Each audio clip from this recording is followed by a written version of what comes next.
ल फाइनली हामी यहाँनिर आइपुग्यौँ। यहाँ हाम्रो दाइ हुनुहुन्छ। अब हामी माथि ट्रेकिङ गरेर हिँडेर जान्छौँ। 5 मिनट लाग्छ अरे। बल्ल बल्ल खतरा बाटोबाट यहाँ आइसक्यो। ल केही भनिदिनुहोस् सर। के नभन्ने यार लास्ट हार्ड सोचेको भन्दा पनि डेन्जर क्या बाटो छ है। हो अनि गाइज फाइनली होइन यहाँबाट अब गाडी चाहिँ माथि जाँदैन। अनि अब यहाँनिर हामी यहाँ हुनुहुन्छ दाई हाम्रो दाइलाई चाहिँ सोधेर माथि जानु पर्ला।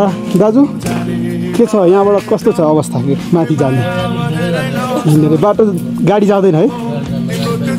कति हिँड्नु पर्ला यहाँबाट 10-15 मिनट रमाइलो हुन्छ नि जे होस्। राइडर उसले गरेको उसलाई केही पनि भएको छैन मेरो। बाटो चाहिँ लास्ट डेन्जर रहेछ दाइ नि यता फर्स्ट टाइम सातै उडिरहेको। ल दाइ ल ल धन्यवाद भनिदिनु भएकोमा जानकारी दिनुभएकोमा है।